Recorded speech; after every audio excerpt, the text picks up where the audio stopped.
अब बस पापा। क्या पिता की हिंसा का जवाब दे पाई आशा?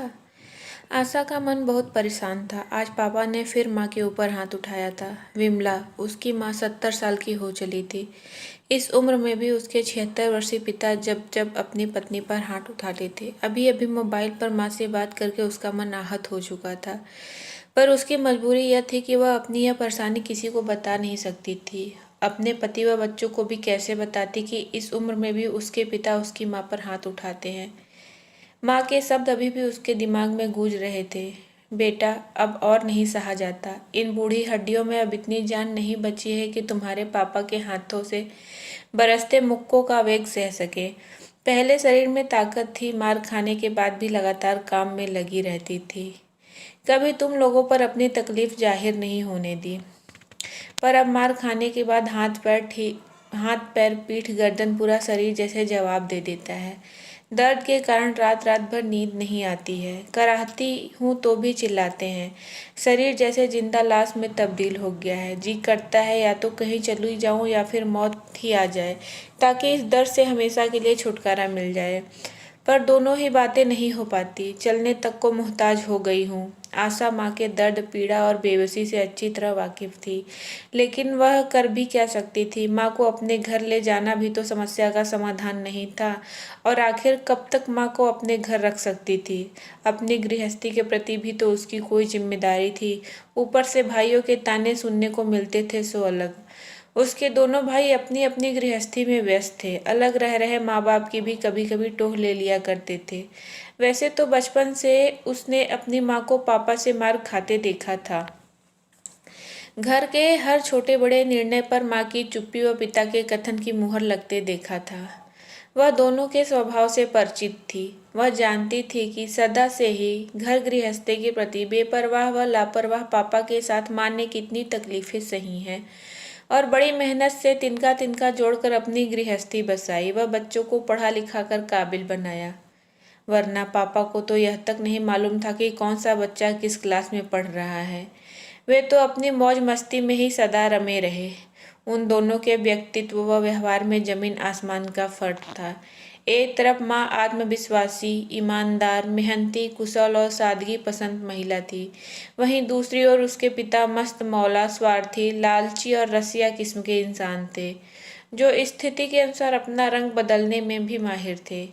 आज भी दोनों के व्यक्तित्व में इंच मात्र भी अंतर नहीं आया था।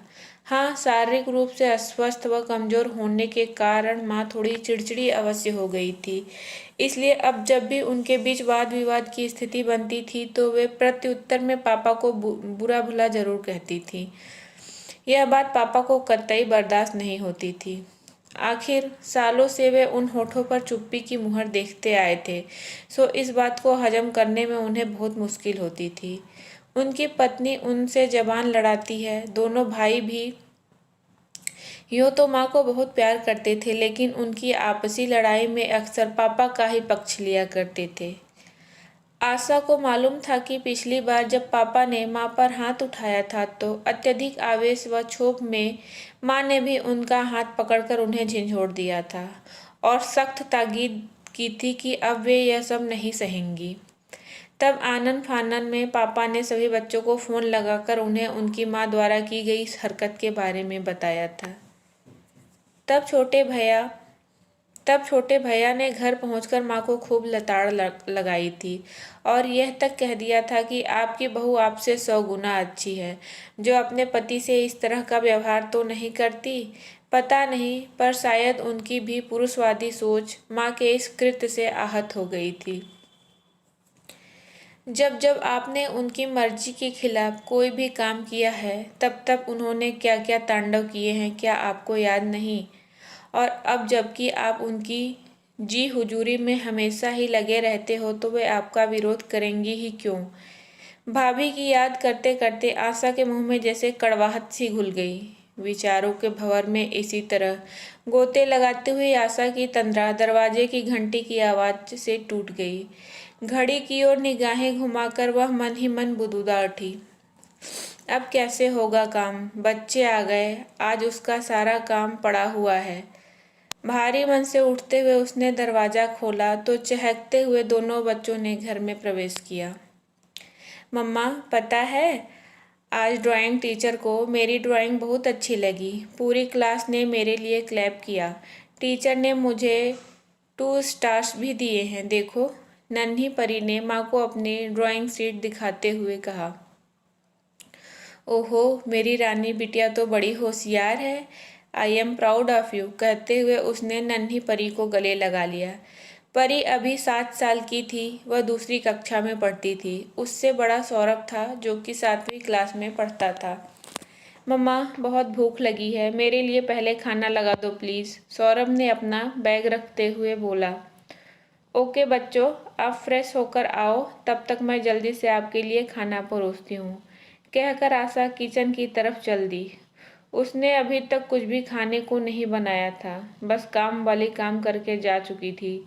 लेकिन उसने घर भी नहीं समेटा था। बच्चों की पसंद ध्यान में रखते हुए उसने जल्दी से गर्मा गर्म पराठे और आलू फ्राई बनाकर सॉस के साथ परोस दिया। बच्चों को खिलाते खिलाते भी उसके दिमाग में कुछ उधेड़-बुन चल रही थी। कुछ देर बाद उसने दोनों बच्चों को तैयार कर अपनी पड़ोसिन सीमा के पास छोड़ा और खुद सीधा अपनी माँ के घर चल दी। वहां पहुंचकर पता चला कि पापा कहीं बाहर गए हुए हैं। माँ की हालत देख उसकी रुलाई फूट पड़ी, पर अपने आंसुओं को जब्त कर वह बड़े ही शांत स्वर में बोली, माँ चलो तैयार हो जाओ, हमें पुलिस स्टेशन चलना है।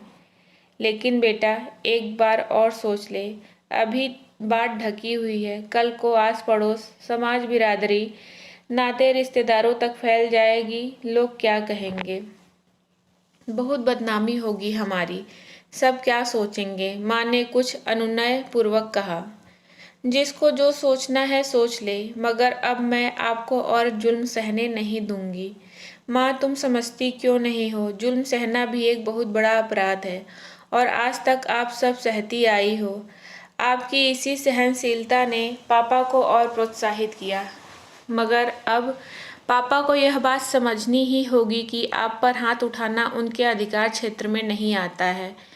माँ को तैयार कर ऑटो में उनका हाथ थाम कर उनके साथ बैठती आशा ने जैसे मन में ठान ही लिया था, अब बस पापा, बहुत हो गया।